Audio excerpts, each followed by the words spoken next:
Knowledge Keepers, a podcast about language, laws, and the tiny rituals that keep a mother tongue alive. I'm your host, Masturah Maidin, designer, researcher, and founder of Malay Mondays. This is episode 4, the final episode. We started at the micro, the individual, the family, the quiet fear of speaking. And then we moved to the meso, the community, the neighborhood, and the spaces where language lives or dies. Now we're at the macro level, the nation, policy, legislation, economic incentives, the system that shapes where the language lives. My guest today is someone who sits at the intersection of culture, community, youth, and education. Minister David Nyo is Acting Minister for Culture, Community and Youth, and the Senior Minister of State for Education. He chairs the National Integration Council, the Singapore Cares Steering Committee, the National Youth Council, and the National Steering Committee on Racial and Religious Harmony. He is also the founding group chief of the Silver Generation Office. That is a lot. Minister Nyo, thank you for joining us on Knowledge Keepers. Right. Thank you so much, Mas. Thanks for having me this morning. Yeah, Minister Nyo, before we dive into policies and systems, I wanted to start with something a bit personal. So, my research on the Malay language as a negotiated identity, and I'll be honest with you, I didn't grow up fully immersed in the language, even though it is a language that I speak at home.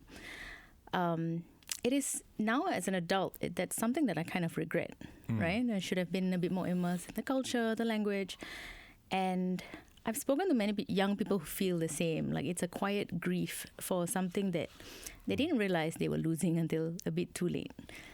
Have you ever felt that way with your mother tongue, or like observed it with others? Well, for me, I think I grew up in a very humble family background. So my mother tongue has always been part of it. Honestly, the truth is, when I was when I was 6, going to primary school, my sister had to sit me down and teach me how to recite the pledge because my English was terrible, right? So she didn't want me to go to school and sort of be laughed at. Okay, but I think I agree with you that it's a case where our mother tongue has that link kind of to our cultural background, our family background, even the community background. And I think it's something we should really cherish. It should really something that we should continue to nurture and make sure that it stays alive for future generations. Right? So I think the feelings of like a little bit of lamentations, if you will, that we are losing a little bit, I think those are absolutely valid, and that's something we ought to work on, right? Because it's something very unique and very special to us, to our community, to our country, and we definitely should do more to make sure that it stays alive. Thank you so much.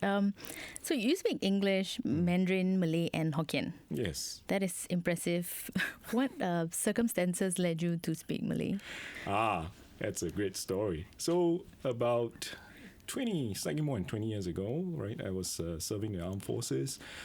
Back then, there was the Boxing Day tsunami, where there was great destruction of property and loss of life in our neighboring countries. And then one of the things we did was we extended help to Indonesia, in particular in Mulabo, right? So as part of the operation, we're doing all kinds of things to save lives. But one of the things I wanted to do is I wanted to be there, right? To be there to physically help people and all that. So I asked my boss of the day that, instead of doing all these headquarters work, right, can I just get out there and do this? Then he told me, can you speak Malay? I said, no. He said, then you're not very helpful on the ground, right? So you're better off here. You can do more useful work here. So you do this. But at that moment, I kind of felt that, okay, actually, we're living in a region where Malay is pretty dominant, right? At the same time, Malay is also our national language. So why is it that I don't know it? So I kind of set my mind to it, right, that this is something I'm going to do. I'm going to learn it. And I'm glad, so much happier that I've managed to learn the language. I wouldn't say I'm anywhere close to mastering it, but, good enough for conversations, right? Good enough to be able to contribute, good enough to make a difference.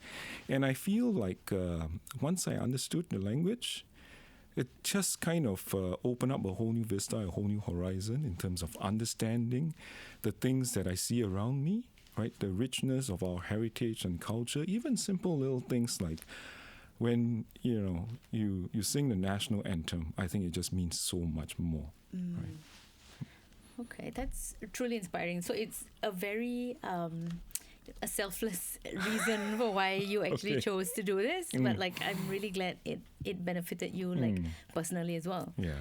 How would you describe your Malay? Do you think it's more formal, more conversational, more like how do you? Very formal. Very formal. Yeah, and more towards Bahasa Indonesia. Okay. Yeah. So I remember there was this one time because I lived in Indonesia for a year and a half. And then my wife kind of, she just came to join me with my kid. And then we were in a restaurant, I remember. And then she was like, can you help me ask for some, chopsticks, okay, so I can feed the kid? Yeah. I'm like, well, if you ask me to talk about what the national constitution of Indonesia is, right, what the policy is, I can say all of that, but chopsticks, I don't know. Oh, wow. So I got to figure it out. But that's also an important point, which is that, when we learn a language, when we acquire the skills, it's quite natural that, you learn all the formal stuff, right? You learn all the formal stuff. But to keep it going, it's got to be brought to life in a day-to-day kind of setting, in a day-to-day kind of a manner. So it's not enough to learn all the formal terms, right? The stuff you see in the books, but you also got to understand it in the context of the community where it is used. Because a lot of times, what you learn in the books and what is bahasa sehari-hari is a little bit different. It's very different. Yeah. Yes. So there has got to be that effort to bridge the two. Yeah, I think that brings us to my next point also, which is like there is this importance of like keeping bahasa baku alive in schools, right? Because that's how formally we learn it. Yes. But then there's also this tension of like not bringing it out into the world, which is why there's like a hesitance on these young kids to speak the language outside, because where they learn it and how they speak it is going to be very different. So if they speak bahasa baku, they might be laughed at, right? Because it's not very casual. Right. Yeah. So is there something that the system can do to like help bridge this, or do you think this is like a community?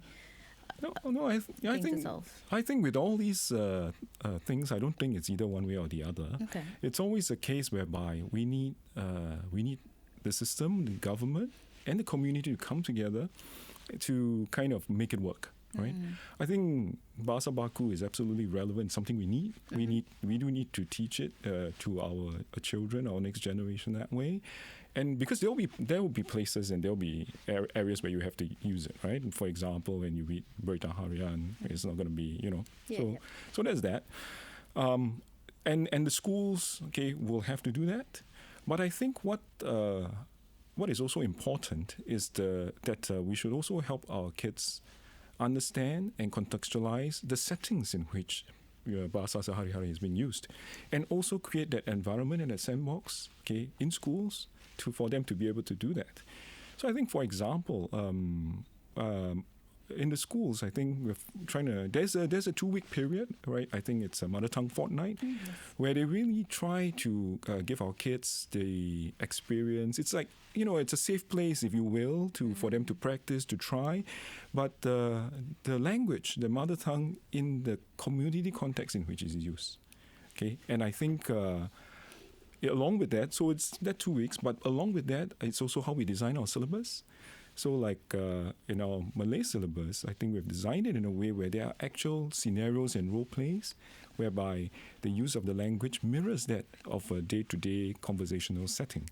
So that helps the kids understand, the difference between the formal part of the language as well as the language that we use in a day-to-day setting, and also the context and the settings in which you do the two, right? And it gives them opportunities to try it out so that they can slowly gain confidence, to be able to use it.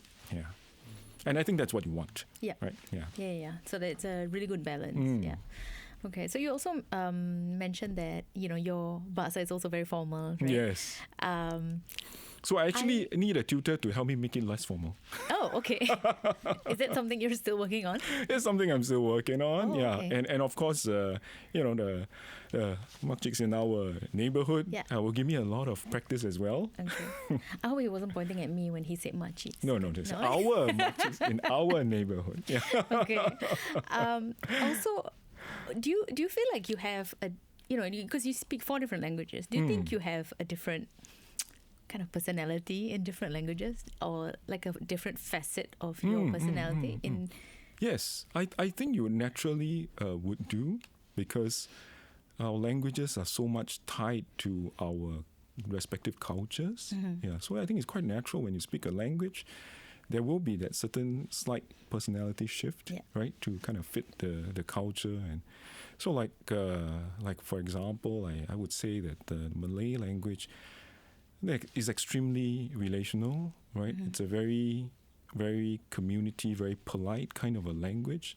And I think when the moment you speak it, you almost like just acquire all of that. Like embody it. Yeah, that friendliness, that community spirit. It just kind of very naturally fits in. Yeah, so I think that's a fair bit of that. But I think the other thing that's interesting to me that I've observed is that when you look across languages, then you start to also notice, like we were saying, how much is an embodiment of the culture, but you start to observe the differences. Yeah, between languages. And sometimes the way it manifests itself is in how certain words, you can't quite find the perfect translation for it in another language, but it gives you an idea of what is important to each culture, each community. And the other part that I love is how that, particularly in Singapore, in our multicultural context, how we have managed to kind of mix everything, acquire the best parts of each language and sort of make it our own as well. So, for example, the Hokkien that you speak in Singapore is not exactly the same as that you'll do in a different country. And in the Singapore Hokkien, when you want to say you like somebody or you like something, you actually use the word suka, which is a Malay word. Yeah. So it's just interesting how even in our own context, as part of the community, we kind of acquire different parts of it. But I think that's also the bit where language brings that emotional sense of things together. Like you were asking about if you acquire different persona. Yeah. So I think that you just can't quite translate the suka to, No, so that's so true. So one example that during one of my interviews, right, when I spoke to a parent, and she was like, oh yeah, somehow the Malay only comes out when like I'm angry or like when I just wanted to, really, really tell you something that happened so deeply, that touched me so deeply.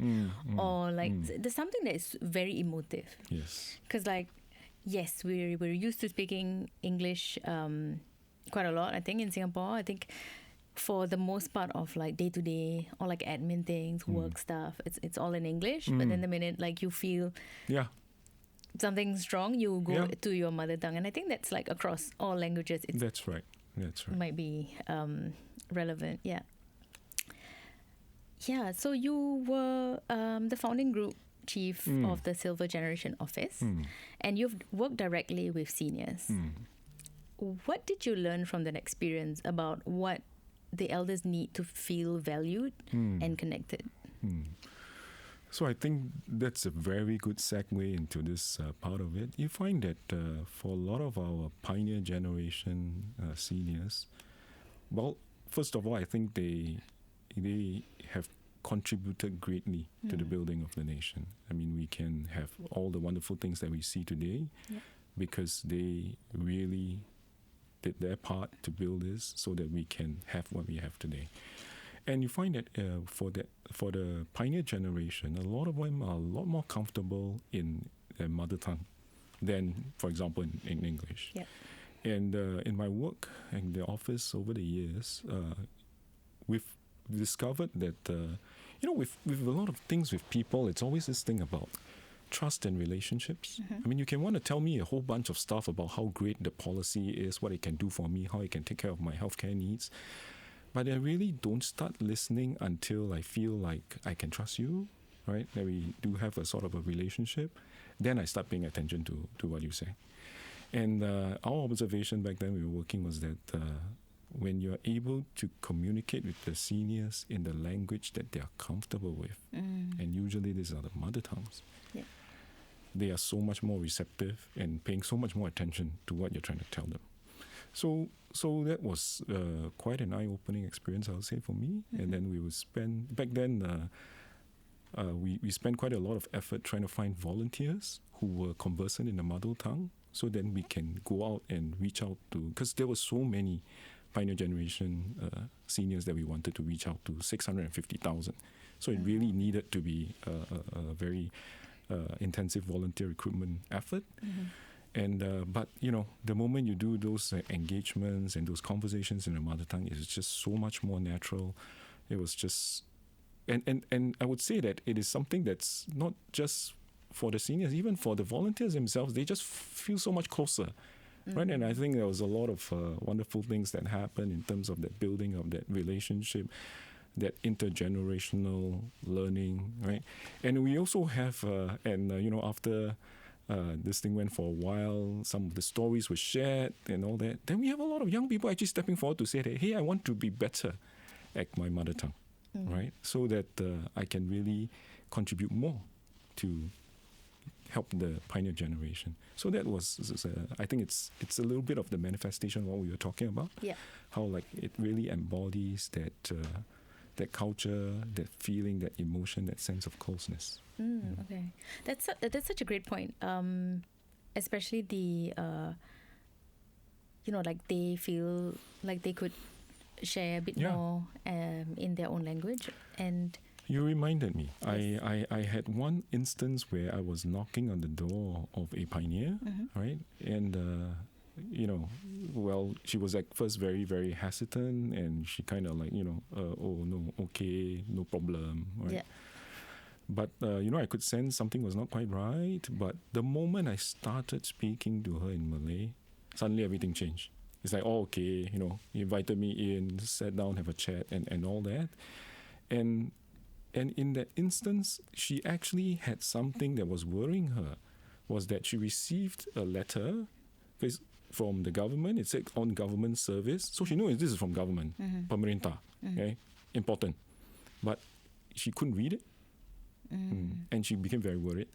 But, that simple opening, that commonality we had in the language, she was comfortable, she got me in. Then at some point in time, she's like, hey, can you read this for me? Ironically, it was a letter from the government saying that, she was receiving some help. The help was about to run out. Okay. And then just let us know whether you want to renew it. Oh, okay. But it's a little things like this, yes, right? Yeah. That it makes a difference in that relation, in that trust, which then forms the basis for everything else. Yeah, which it's such a great story because it also ties back to Speaking Selves project. So yes.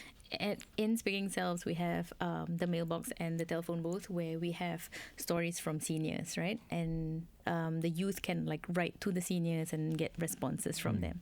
And the reason why this started actually is because there's a lot of conversation that I had with the seniors where they go, I don't have as deep a relationship with my grandchildren as I would like to because we don't speak the same language. And I think that's like the missing link that you also mentioned about, when you visit these elders and they don't have this confidence in speaking English, so they'll just go to everything's fine, right? Yes, that's right. Yeah. So then the conversation at home becomes, how was school? Or dah makan? Or then that's it, right? Yeah. And then because how would I go deeper if I don't have the language? Yeah. So then there's this assumption that the grandchildren don't want to talk to me because they're not interested in my stories. And then the younger generation say, well, I'm going to get ridiculed if I try to speak Malay. So there's no space of error or let's try and hash it out. So one of the experiments that I did was, I don't know if you know this game, Poetry for Neanderthal. No. So it's a card game. Basically. You explain what the word is in one syllable. Okay. So why is it called Neanderthal? Because basically you just grunt out the words, right? So you don't need huge grammar. You need like, fish in glass, and then somebody will say like a pet fish or something like that. So that takes away the whole I know bigger words, or like it takes away judgment, right? So I actually reached out to Exploding Kittens, the one who built this game, and then I said, can I do this in Malay, and I want to test it out for my research. And they said, yeah, go ahead.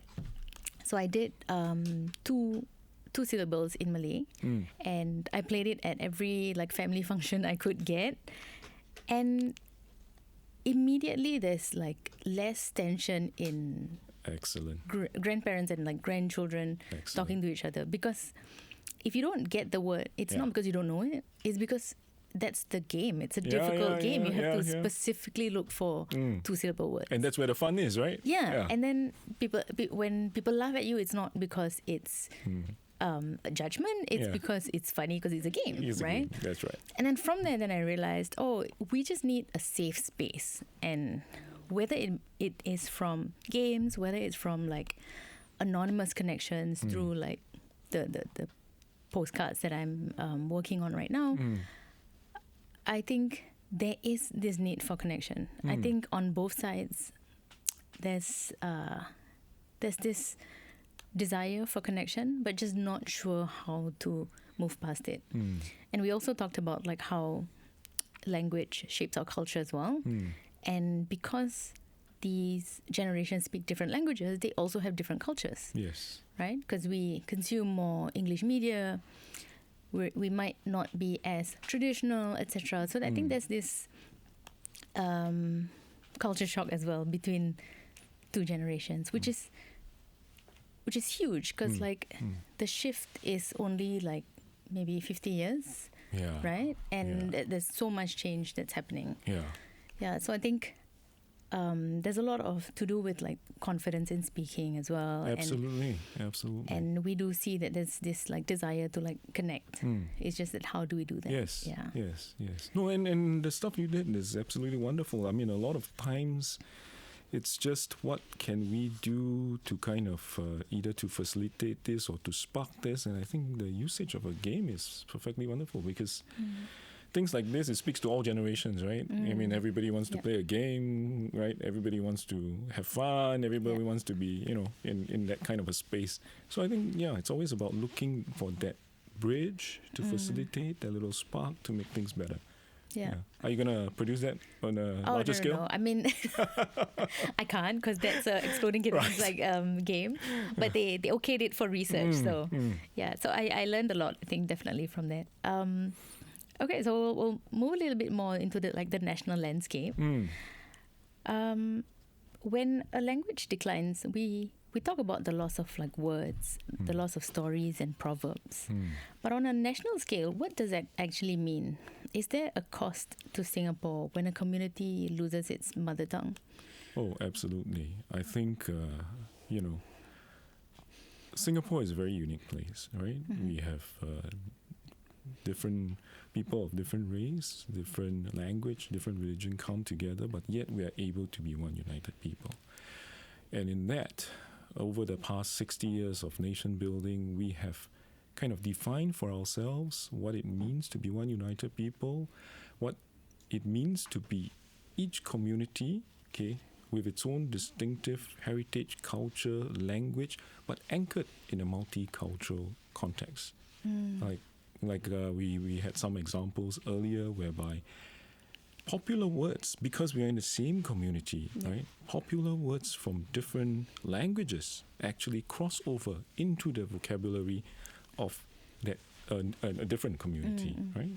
So I think that's one thing that we got to guard jealously, one thing we got to nurture, and one thing we got to continue to work at, because I think I think going ahead, it's going to be all the more important from a perspective of, as we become more and more globalized, as digital media kind of seep into the everyday lives of our young people, and as more and more AI-generated content comes across, I think young people are going to want to know what is authentic, what is real, what is unique. And I think this language aspect of our community, and not just like, I think the Malay, the Chinese, and the Tamil that we speak in Singapore is not totally the same as where it's spoke of somewhere else. And this adds to our distinctive and unique Singaporean identity. So I think that's something we should really hold on to and really look at community efforts to make it, like you did, interesting, fun, right? Get people to be part of it, right? So that we can continue to preserve our own heritage, very unique heritage and culture. You also mentioned just now that, like we're in the Nusantara, so like you realize like how important it is. How has that how does that help you, or like and how would that help younger people also? So for Singapore, for example, in a very practical lens, Singapore, for example, has always prided ourselves on being the center, a hub, right, in not just Southeast Asia, but in Asia and sometimes even in a global hub. Yeah. And you find that as Nusantara, if you, for example, did a great game, right, they wanted to scale, Singapore has a market of about 3 to 6 million, right? But if you are able to scale it across the Nusantara, you are staring at about 100 times larger market size, right? But that ability to use the language, to kind of operate at a wider scale within the region, I think that brings about a lot of very practical benefits. But I think the other aspect of it, it's equally, if not more important, is this kind of aspect of connection, relation, and emotion that we spoke about. When I meet up with my counterparts, whether is it from Malaysia, Indonesia, Brunei, it's one kind of relationship when we are speaking in English, but the moment you're speaking in Bahasa Melayu, you some kind of like, suddenly this is different, go to best friend level already. You got the insider. Yeah. So it's just something that the language evokes, right? Because, the moment you're able to speak the same language, it evokes a certain sense of commonality, of cultures, of background, and then it just takes your relationship to a different level. Okay. Do you speak Mandarin at home? Not really. So your house is strictly English, or?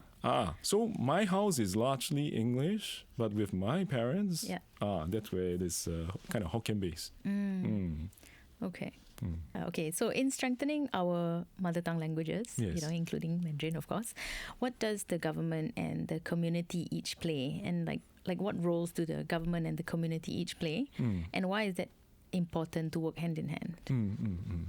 Well, I think with languages, if you want it to kind of take off, to sustain, it always, it's more than one way to frame this, but the way I'll look at it is comes down to interest and opportunity, right? You must create that interest in the subject. The young people there must be a reason why young people want to learn this. And we've provided plenty of reasons. Like in my own case, it's about that experience that I had and wanting to be able to really contribute, and therefore that was my interest to learn the language. But we need to provide that spark, that interest. And then once you have that interest alone is not enough, because it's one thing to just learn it, but if you have no opportunity to use it, then it's not going to last. So we need both interest and opportunity. And kind of between the government and the community, I think we are respectively strong at different areas, and that's why you need to work in partnership. Government is great at coming up with the policy, the frameworks, the formal lessons, bahasa baku, right? Classes, teachers, so that our young can acquire the language, and also we want them to have the interest for it. Right? But then, like we said, that alone is not enough, because our kids will spend maybe a couple hours a day, 5-6 hours, a little bit longer in school. The rest of the majority of the time, they're either at home or in the community. And we need to therefore create those opportunities in the community, right, to then be able to sustain this. And that's where the community comes in, to have that overlay, that opportunity, as well as those relational settings where you're building relationships, right? And building a sense of community, okay, and giving our young people those opportunities to practice in a way, like you said, that is supportive, right? Nobody's gonna judge you. Like, I say something wrong, it's okay, doesn't matter. Let's try again, right? And then that's how I think the two needs to come together, so that they have both the interest, okay, as well as the opportunity to practice those languages. And then that's how we can make the language come alive. Yeah. So you heard it here first. Please follow Malay Mondays, where we speak Malay every Monday. There you go. So this is where the community can help with like speaking to the young. So every Monday, if you see your nieces, your nephews, your kids, just speak Malay to them. Perfect. So your portfolio spans both like MCCY and MOE, right? How are the MCCY and MOE working with schools, families, and community to create more opportunities, like you mentioned, for young people to use and appreciate their mother tongues beyond the classroom? So I think on the MOE side of the house, it's always about how you can make things more interesting for the kids. Back to that interest element. And I think where we do embark on partnerships, okay, with other organizations to bring the language outside of the classroom. So for example, that's this program, I can't remember what in its entirety what its name is, but basically what it does is that it brings our preschoolers. Okay, this is a partnership with Mandai, Singapore, but it brings our preschoolers to the zoo, and then use that as the context for the learning of the Malay language. So it makes it a lot more interesting, right? It's not just a fun day out of school, but you're learning about the Malay language at the same time. So I think that's one of those things that MOE does. Kind of MCCY angle, it's about having festivals, opportunities to bring people together and to celebrate that language, culture, and heritage, right? One such example is Bulan Bahasa, right? Where for 1 month, we really bringing all the different cultural activities, celebrate the Malay language. And as part of that also, we get people involved. And so you have your Rakan Bahasa, you have your Duta Bahasa, but, people who are friends of the language, people who are ambassadors of the language. And I think what is fantastic is when you see somebody who was a Rakan Bahasa for a period of time, and then after that, they graduate to become the Duta Bahasa. And it's really that, progression and spirit. Yeah, but it's once again about, having those, that interest building, right? And then working on the MCCY angle in a larger way with the community to bring about all those opportunities. Okay, that's really helpful for people who want to learn more, and then so stop by any of these places if you can. So as you know, because you introduced me to SGPO Fund for my project, shout out to SGPO. I ran the installation. It's called Speaking Self. The first pilot was at Tampines Primary School, and then the second run was at Tampines Hub. So what it is the mailbox and telephone booth that helps youth connect with elders in Malay. So we're losing the last of our native Malay speakers, and with them, our ancestral knowledge. So youth can write postcards to the elders, and they will reply by hand. And for the telephone booth, you can hear stories from the elders and leave them a recorded message. I'm still looking for venues and partnerships to scale this. So if you're listening and you're interested, please let me know. It's absolutely wonderful project. Please write in. Minister, I invite you to read a postcard from the Tampines pilot. This is Mia. She wrote to Ne Amina. Maybe you'll read the one from Mia, and then I'll read the response. Okay. Hai Nek Amina, apa kabar Nek Amina? Nama saya Mia. Saya berumur 10 tahun. Saya suka meluangkan masa dengan keluarga saya dan kawan-kawan saya. Permainan kegemaran saya ialah goli-goli. Saya dengar di tanggal 10 Disember ada banjir yang berlaku di Hari Raya. Betul ke Nek Amina? Terima kasih, Mia. I think in Tampines Primary School, they just had a lesson about the flood, I think, back in the day. So a lot of the postcards actually brought this up, Okay. which is really cute. Yeah. It's good. It shows they're paying attention in Yes, class. exactly. Yeah. So the response is, "Hai Mia, khabar baik. Saya ni Amina. Meluangkan masa bersama kawan-kawan dan keluarga boleh mendapatkan lagi kemesraan. Boleh bertukar-tukar fikiran dan memahami antara kita. Pada zaman dulu, nenek kanak-kanak pernah pada zaman nenek kanak-kanak pernah berlaku banjir di hari raya. Kecoh dibuatnya. Ketupat dan sebahagian lauk-lauk tak dapat diselamatkan. Ada yang hanyut. Tapi syukur kami semua selamat. Berhari raya juga tapi kurang seronok." Ni Amina. Yeah, so what do you hear from this exchange between the two? I think it's really heartwarming, right? I mean, some part of it is you do see that passing on of that wisdom and the knowledge, right? This thing we spoke about, when you spend time together with the family, it builds a certain sense of closeness. Is what the reply was. And I think, and then the other bit of course, it's just interesting about the curiosity of the young kids to find out what actually happened on Hari Raya, about this big flood, what happened, right? But it's like what we said, the moment it kind of goes into our mother tongue, there is a certain sense of closeness. And I think that sense of closeness just facilitates this relationship between generations. Yeah. Okay, interesting. I think there's also this I read about it, but is it true? Yeah. It's Absolutely. I don't trust my teachers. Yeah. It's like teachers say one, better check with, Yeah, I need first-hand account of what exactly happened. These are journalists in the making, I swear. So, we're now at the last part of our segment. So I wanted to talk about the future and hope for the generation. So end it with a light note. What gives you hope about the future of Malay and the rest of our mother tongue languages? Yeah.